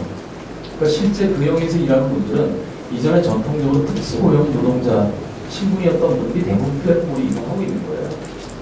그러니까 자영업자. 실제로는 종속된 자영업자죠. 종속돼 있는 자영업자. 하나의 사업에 종속돼 있는 생계가 매달려 있는. 그래서 그 영역, O2O 영역에서 일하는 분들을 저는 노동자성에 대한 문제를 제기하는 거고요. 물론 프랑스처럼 이미 뭐 노조 자유롭게 설립하고 노조 가입하고 해당 노동단체 대표가 뭔가 주장할 수 있도록 하고 일도 멈출 수 있도록 하는 권한을 준 프랑스처럼 지금 당장 우리나라가 가기는 어렵다고 보지만 다만 그들한테 지금 당장 필요한 계속 말씀드렸던 안전에 대한 문제를 어떻게 대처할 건가. 사고가 났을 때 그들이 일하다 다친 일반 직장인들처럼 산재보험을 좀 가입시켜서 산재를 보게 하고 다쳐서 병원에 있는 동안 생계를 유지하기 위해서 고용보험을 좀 적용하도록 하고 등등 이런 사회 안전망을 우선적으로 확보할 수 있는 기본부터 좀 우리가 먼저 고민을 해서 제도적으로 좀 만들어 갔으면 좋겠다. 뭐까지는 아니라 전적으로 그런 게 있는 거고요. 정부가 특수고용 노동자 직업분들 올해 아마 건설기계까지 포함해서 10개 특수고용 노동자들한테 산재보험 적용을 이미 해왔죠. 단계별로. 그리고 고용보험도 지금 법이 올라가 있어서 통과가 되면 아마 그 기준으로 해서 고용보험도 적용할 거라고 보여지는데요. 그게 이제 플랫폼 노동이라고 하는 정의 자체가 없기 때문에 좀 애매합니다. 실제 노동부에서 고시한 거 보면 배달 대행하는 배달 기사들에 대한 산재보험료가 사실 본인이 부담하는 게 15,000원밖에 안 돼요. 15,000원. 그리고 상대가 15,000원 내주면 돼요. 50%씩 부담하면 되니까. 그런데 배달하는 분들은 그냥 귀찮아요. 어떤 분들은 그런 거 보험료 내는 것도 귀찮고 나는 자유스럽게 일해서 그냥 벌고 하고 싶고 이런 사람들이 일부 있어요. 그러니까 그 사람들은 잠 안 자고 일해서 막 500, 600, 700, 800 벌어가는 건데 다수의 사람들은 그래도 뭔가 좀 안정적으로 다시 잡고 일할 수 있는 어떤 사회적 분위기도 좀 만들어주고 실제 그런 영역으로 포섭을 해서 좀 안정화시키는 플랫폼 노동하는 사람들이 좀 안정화되는 어떤 시스템 쪽으로 접근이 될 수 있도록 기업들도 노력하고 노동단체는 당연히 하고요. 그리고 우리 코리아 코스포 정민아 팀장님하고 작년부터 아무튼 그런저런 얘기를 좀 나누고 있는데 정부는 늦어요. 오히려 노사 당사자들은 지금 얘기를 시작하고 있는데 정부는 지금 뭐 4차 산업혁명위원회 또 경제사회노동위원회 안에서 디지털전환과 노동의 미래위원회 지금 공부하고 있어요. 물론 이제 우리 민주노총이 사회적 불참선언에서 사실 현장 얘기를 막 가서 해야 되는데 하지 못하고 있어서 좀 답답한 것도 있긴 하지만 굉장히 좀 늦어요. 그래서 이런 상황이라면 어쨌든 당사자들이 이해관계 당사자들이 우선적으로 좀 속도를 내서 대화를 하고 뭔가 좀 중앙정부에 건의할 수 있는 내용이라도 정책이라도 좀 만들어서 제시하고 뭐 이런 것들을 해야 하지 않을까 그런 일단은 생각이 듭니다. 네. 그다음에 또 노동의 권리위원회. 예, 맞습니다. 그래서 플랫폼 노동자들의 이 지위가 위상이 애매하기 때문에 최근이 아니죠. 몇 년 됐죠. 미국에서는 플랫폼 협동조합 운동이 조금 이렇게 얘기가 많이 되기 시작했어요. 그러면 협동조합하고 노동조합은 다르잖아요. 협동조합은 사실 사업이죠. 사업. 법도 틀리고요. 근데 미국에서 일어나고 있는 협동조합 운동은 노동자 협동조합 운동, 플랫폼 협동조합 운동은 노동조합이 주도하는 방식으로 가고 있어요. 그래서 플랫폼 협동조합에 참여하는 성원들이 그렇지 않은 사람들보다 일정하게 수입을 더 가져갈 수 있는 구조를 만들기 시작했고, 이를테면 도움 이전 그 플랫폼 노동을 하더라도 일반적 그 가사 일을 하는 분들보다 더 수입이 더 높도록 이런 구조를 만들어서, 물론 거기에 이제 그 제공하는 질도 굉장히 높였죠. 여러 가지 방식을 통해서 교육이나 뭐 등등을 통해서. 그래서 그러다 보니까 이제 관심을 갖고 막 들어오기 시작하고, 그렇게 형성되는 협동조합 운동 속에서 노동조합이 또 지원하는 역할하고 같이 교감하는 역할을 하면서 또 노동조합으로 또 가입을 하게 되는, 이중 멤버십을 갖게 되는 이런 이제 과정을 갖고 가고 있거든요. 그래서 저는 보완적인 관계로 협동조합 운동도 뭐 생각해 볼 수 있겠다, 이런 생각도 해보게 됩니다. 예. 네, 감사합니다. 그래도 노동자의 권리에 관해서 보충자도 산업혁명위원회 저희도 협회는 사용자 단체는 아닙니다. 그러면 그 감히 말씀드리면 저도 그런 생각을 하고 있는데요. 플랫폼은 공급자가 없으면 죽어요. 이 사업을 성장하고 있다는 건 공급자가 선택하고 있다는 부분이거든요. 그런 면에서 기존의 부분들의 공사 처우에 비해서 훨씬 투명하고 훨씬 더 보호받고 안전하고 효율적으로 되고 있다는 거에 자부심이 있습니다. 그럼에도 불구하고 디지털 플랫폼 노동이 뭐냐라고 했을 때 디지털 말씀을 오프호는 모든 디지털 플랫폼에 연계된 모든 노동이 디지털 플랫폼 노동은 아니고 디지털 플랫폼 노동은 정의일 뿐이고요. 그 내에서 과연 공기법에 대상이 될 만한 정속성과 없는지 공직의 조항들이 충분히 충족된다면 그거는 법원이 판단하는 문제로 공기법의 대상이 된다고 보고, 저희는 공기법을 사랑한다고 얘기합니다. 그래서 그런 부분들, 그리고 가사 같은 경우는 오히려 직접 고용을 할 수 있는 가사특별법 지금 안 되고 있지만 가사 주부분들이 그거를 지지하고 있어요. 저희가 그 얘기인 즉슨 직접 고용의 유인이 없다는 게 아니고요. 서비스 모델에 따라서 충분히 오히려 직접 고용의 유인이 있을 수도 있습니다. 네, 그래서 그거는 여러 가지 이해가 달라지는 부분이 하나 있고, 그 다음에 품위 있는 노동이라는 표현이 되게 좋은데요. 최근에 미국에서 전향적인 얘기가 나왔어요. 그래서 업무 지시나 플랫폼을 선택할 수 있는 거 강조해서 보통은 그걸 이제 정식적으로 판단을 하는데, 그 업무의 그 플랫폼의 주요 업무를 수행할 경우에도 일정 부분 직접 고용이나 전속동을 인정해야 되는 거 아니냐라는 게 캘리포니아에서 얘기가 나왔고, 제가 그 얘기를 딱 들었을 때 무슨 생각이 들었냐면, 미국은 해고가 무지하게 자유로운 나라잖아요. 미국에서 말하는 정규직과 공동성과 우리나라에서 말하는 공동성의 상황이 완전히 다른 상황에서 그거를 무리하게 적용할 경우 과연 어떻게 될 것인가. 공급단이 수만 명, 몇십만 명씩 늘어나고 있는 한 플랫폼에서 자유롭게 이동하고 있는 상황에서 과연 우리나라의 정규직 시스템으로 감당할 수 있을까가 첫 번째 의문이 들었고요. 두 번째는 정규직에 대한 환상이 좀 있다고 생각합니다. 가령 정규직이 나쁜 게 아니고 기간에 정함이 없는 계약과 4대 보험의 의무, 이 두 가지가 핵심이라고 보여져요. 정규직이. 그러면 과연 지금의 플랫폼 노동화되고 있는 부분들이 기간의 정함과 4대 보험을 모두가 원하냐? 원치 않기 때문에 안 해야 되는데 이거 절대 아니고요. 그러나 뭔가 다른 유형의 생각들이 필요한 건 맞다. 그리고 다양한 형태의 노동을 긍정하는 것도 막을 수 없고 바람직하지 않은 것만은 아니다라는 거가 전제되는 게 아닌가라고 생각하고, 저희가 작년에 기업이 다 동의하지는 않았겠지만 포스코 차원에서는 고용이랑 산재를 빠르게 개혁해서 부담을 해야 되고 직업훈련 개편해야 되고, 그 얘기를 저희가 직접 먼저 했습니다. 그래서 저희 홍보하시는 것도 있으신데,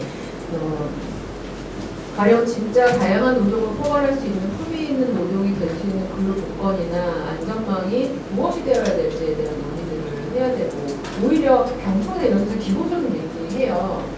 저희는 오히려 저는 딴 데 가서 싫다고 그러거든요. 왜냐면 언제 될 줄 알고, 그리고 어떤 방식으로 구현될 줄 알고, 기업의 면피성 발언이라고 생각하고요. 오히려 더 구체적으로 치열하게 논쟁해 주셔서 진짜 그 공급자들의 안전망과 그 유형에 맞는 필요한 정책들이 뭔지를 같이 고민하기를 진짜로 좀 바라는 면이 있고요.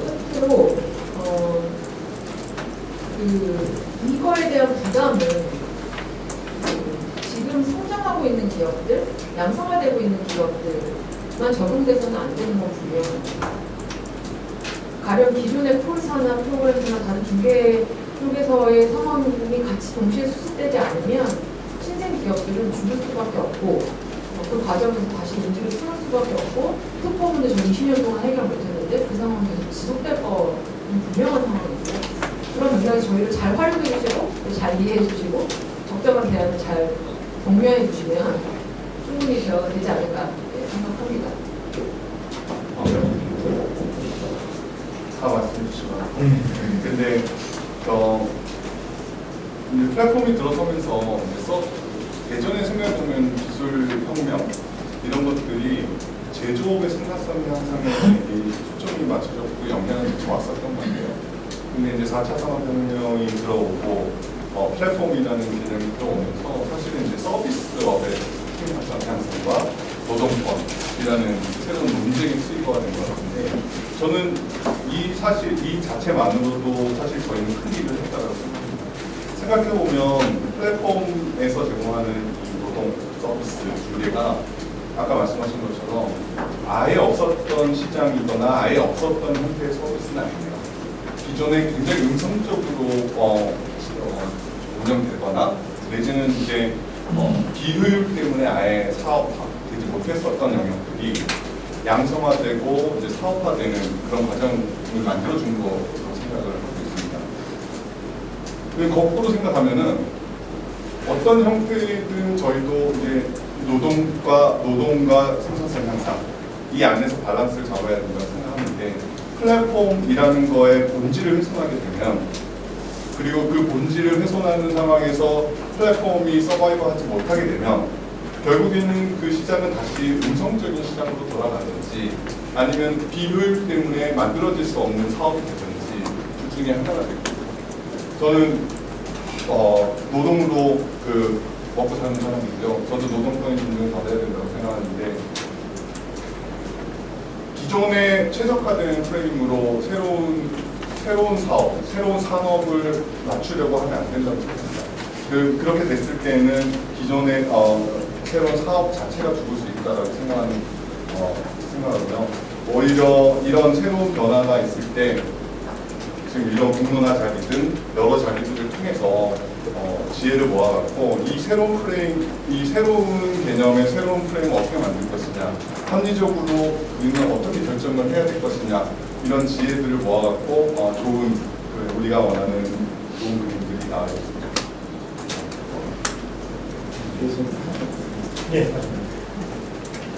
그 노동단체 입장에서 플랫폼 기업 플랫폼 사업에 대한 부정적인 것이 기본 깔려 있긴 하지만 긍정성도 있어요. 저희도 다만 이제 워낙 한쪽이 이제 편중되게 이렇게 이제 바라보는 시각들이 있어서 플랫폼 경제가 있으면 플랫폼 노동도 어느 정도 균등하게 서로 이게 논의가 돼야 되는데 그렇게 안 돼 있는 거죠. 경제 부분이 너무 부각돼 있어서 혁신 성장 이 도대체 플랫폼 아니면 도저히 이제 경제 성장을 이룰 수 없는 지경까지 왔다 이렇게까지 이제 얘기를 막 하니까 그러면 그 안에서 일하고 있는 노동자들의 문제는 어떻게 바라고 있나요? 라고 물어보면 딱히 이렇게 길게 얘기하지 못하는 분들이 많습니다. 어제 국회 도교통위원회에서 법 통과된 게 있는데요. 여기 자동차 사업하고 택시 발전법이 통과가 됐어요. 핵심 내용은 택시 노동자들이 월급제 그렇게 요구했는데 이제 아마 그렇게 갈 것 같고요. 지금 현재 산업문제 폐지시키고 그다음 카풀과 관련해서도 통과가 됐죠. 그래서 아침 7시, 9시, 저녁 6시, 8시 이 기간 동안에 카풀이 가능하도록 법을 이제 완전히 개정해서 내년부터 시행을 하게 될 텐데 그런 거는 저는 또 한 이슈로 그러니까 이를테면 제가 알기로는 우리나라 국민 2.3명당 차가 한 대가 있고 그 24시간 계산해 보면 90%가 다 주차되어 있는 상황이어서 그다음 카풀 운동 같은 경우에는 자원을 재활용한다는 측면이 굉장히 좀 경제성도 있고 우리 일하는 사람들도 그걸 통해서 수익을 창출할 수도 있고 여러 가지 긍정성이 있다고 봐요.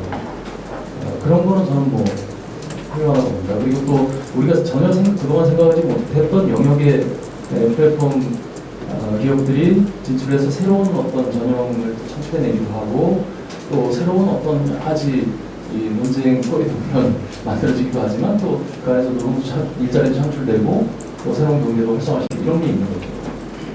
그 역으로 따지면 타다는 또 저는 또 굉장히 문제가 있다고 보는 건데 타다는 그 있는 자원을 활용하는 측면이 아니잖아요. 타다 소카 회사가 차량을 구입해서 기사 모집해가지고 일시킨 거잖아요. 이거는 그냥 렌트 사업한다고 아예 그냥 편찬 사업하면 되는데 그렇게 해서 변칙적으로 운영하면서 이제 그들은 혁신이라고 얘기하고 이렇게 이런 측도 이제 한 측이 있는 거죠. 이런 문제들도 있는 거죠. 물론 이제 오늘 나오신 분하고는 관계없는 얘기지만 하여튼 열심히 하시기 때문에 하여튼 그래서 우리가 그런 것들을 좀 구분해서 볼 필요도 있고 실제 플랫폼 경제에 대한 긍정성에 대한 부분도 명확하게 우리가 보면서 플랫폼 노동에 대한 문제도 같이 이입해서 보는 것. 이런 어떤 이제 어떤 이 자세나 이런 것들이 좀 사회적으로 필요하지 않을까 이런 생각이 들어서요. 말씀을 좀 드리려고 했습니다. 예, 감사합니다. 빠지세요. 저도 그러니까 결국 이제 뭐 배달되기 시장이나 뭐 이런 플랫폼 시장을 저는 이제 우선순위가 분명히 좀 있다라고 생각하고 우선순위에서 뭐 제일 중요한 게 저는 라이더들에도 뭐좀 안전 문제가 가장 이렇게 시급하다고 생각하는데 뭐 되지 않고 있는 부분들로 하자면 뭐 대표적인 게 이제 뭐 보험이라든가 뭐 지금 2020년 정도 뭐 통과를 앞두고 있는 뭐 이런 한제 보험 뭐 이런 문제들이 좀 있을 것 같은데 저는 이런 문제들을 앞으로 우리가 좀 이렇게 설계하는 과정에서 이렇게 뭐 현장 라이더들 목소리가 좀 많이 반영이 됐으면 좋겠다고 생각합니다. 그래서 뭐 대표적인 게 뭐 산재보험 논의도 보면은 사실 산재보험에 가입하는 배달대행 업체가 자부심을 느끼고 뭐 이렇게 할 수 있는 분위기가 돼야 되는데 지금 논의하는 과정만 놓고 봤을 때는 이게 산재보험하는 그 배달대행에다가 이게 나중에 큰 욕을 먹게 되는 이런 구조로 저는 흘러가고 있다고 생각합니다. 그러니까 뭐 건설 노동 현장에서 사고가 한 번 일어나는 거랑 배달대행 라이더가 뭐 경미한 사고 한 번 일어나는 거를 지금 구조에서는 이제 동일하게 바라보고 산재율을 책정하고 이렇게 올라가는 구조인데 이런 것도 산업별 특성 그리고 플랫폼에 대한 특성도 충분히 반영이 돼서 산재율을 책정하고 뭐 이런 게 이루어져야 그래야 뭐 배달대행 업체들도 그 라이더들에 대한 뭐 산재보험 가입을 넓힐 수가 있고 사고가 일어날 때 좀 적극적으로 대응을 할 수 있다라고 봅니다. 그래서 뭔가 기존 제도에 그 플랫폼 노동을 이렇게 대입한다라는 개념보다는 플랫폼 노동 특히 뭐 라이더에 대한 뭐 정확한 이해가 가장 먼저 시급히 이루어져야 된다고 보고 보험제도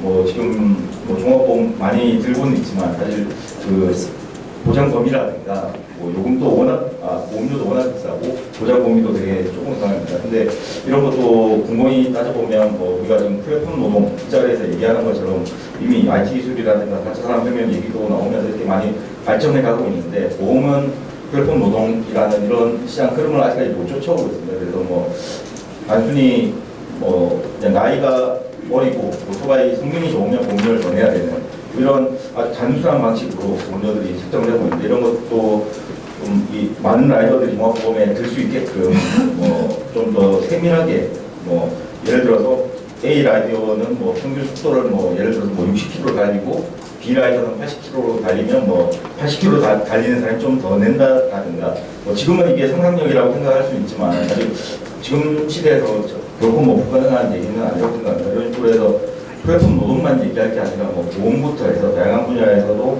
뭐 쪽 시장을 바라보고 이해를 하고 서로 이렇게 돼야 된다고 생각합니다. 끝으로 뭐 요즘에 이렇게 취재를 하다 보면 뭐 그 라이더 전용 뭐 에어백도 있고 사실 그 라이더 안전을 이렇게 챙길 수 있는 여러 가지 많은 기술이 이미 좀 개발이 되어 있습니다. 근데 이게 비용도 비싸고 이러다 보니까 이게 잘 안 되는 부분도 있는데 그래서 뭐 앞서 얘기한 산재보험, 뭐 종합보험 이런 거가 단시간 내에 해결하기 어려운 과제라고 했을 때 정말 뭐 쉽게 단시간 내에 해결할 수 있는 게 뭐 라이더 에어백이라고 생각합니다. 그런데 이런 거에 대해서는 사람들이 또 관심을 많이 갖고 있지는 않습니다. 그래서 뭐 제일 중요한 게 우리가 안전이라고 그렇게 공통되게 얘기를 했는데 그러면 뭐 단시간 해결할 수 없는 것 문제만 바라볼 게 아니라 또 뭐 좀 빨리빨리 진행할 수 있는 것들도 뭐 이렇게 정부나 뭐 신발치에서 가지고 갈 수도 있다고 봅니다. 네, 감사합니다. 그 참고로 그 특수 형태 그보다 산재보험에 사용할 수 있는 범위를 제가 보니까 산재보험법 시행령 125도 있는데요. 보험 설계사, 레미콘 기사, 학습지 교사, 레미콘 기사, 학습지 교사, 골프장 캐디, 택시 기사, 전속 퀵 서비스 기사, 대출 모집인, 신용카드 모집인, 대리운전 기사 9개 정도예요. 그러니까 지금 얘기하는 우리 라이더들은 여기 들어가기 어렵죠, 그죠? 라이언 퀵 서비스. 그리고 그것도 전속이어야 돼요, 전속이에요. 네. 전속 퀵 서비스를 제외하고는 여기 못 들어가도 이 문제 제일 심각한 것 같아요. 배달 라이더들은 통계청에서 발표하는 필수 주로 불상의 늘찬 배달업이라고 표현되어 있는데, 늘찬 배달업, 늘찬이 아마 빠르다 뭐 이런 개념인 것 같아요. 늘찬 배달업에 포함되어 있어요. 음식 배달 기사들, 퀵 서비스 기사들, 2년차 기사들. 그래서 그게 이 산재보험 적용 대상입니다. 그러니까 본인이 적용 제외 신청만 하지 않으면 산재보험 적용 받을 수 있어요. 음식 배달하는 기사들 다 얘기하는 지금 그런 겁니다, 사실. 근데 본인들이 적용제에 신청을 하는 경우도 있고, 그 시스템들 절차를 잘 몰라서 사고가 나도 잘 이렇게 처리를 못하는 경우도 많아요. 그래서 그런 것들이 좀 많이 좀 홍보가 되어야 될 텐데 법설. 본인 신청을. 그리고 또 하나 말씀드리면, 음식 배달 기사들이 지금 제일 어려워하는 거는 보험료입니다. 보험료. 아까 우리 기사님 말씀하셨는데, 이게 오토바이 유상운송 보험료로 따져서 종합보험으로 든다고 가정했을 때 20대 배달기사가 약 900만 원을, 연간 900만 원을 보험료를 내야 됩니다. 그러니까 이게 참, 그러니까 일반적으로 우리가 그 음식점에 이렇게 고용돼서 이렇게 운전하는 이륜차는 한 200만 원이면 되거든요. 그러니까 이게 지금 이 보험 상품 자체도 없고, 그러니까 책임보험은 그냥 뭐 드는 거니까 그렇다 치더라도, 그러니까 보험료에 대한 굉장한 부담을 갖고 있어요, 배달기사들이. 그런데 더더욱 내 오토바이가 없는 사람들은 리스에서 또 리스비를 내면서 오토바이 받아서 일을 하거든요. 그러면 또 이제 그런 거에 대한 또 여러 가지 부담도 있고, 그래서 배달하는 젊은 기사들이 요구하는 것 중에 하나 보험료와 관련된 것이 1순위입니다, 1순위. 그런데 해결해 주십시오, 이게 1순위입니다, 지금. 그리고 저희가 진짜 열심히 싸우고 있는데 금융위가 문제예요. 금융위가 보험업이었어요. 그래서 금융위한테 좀 많이 물어보고 싶었어요. 그리고 이제 대체로 나올 얘기는 이제 다 나오는 것 같습니다. 그러니까 이따가라도 더 생각하실 것 같고요. 일단 이렇게 한 두 배를 돌렸고 이제.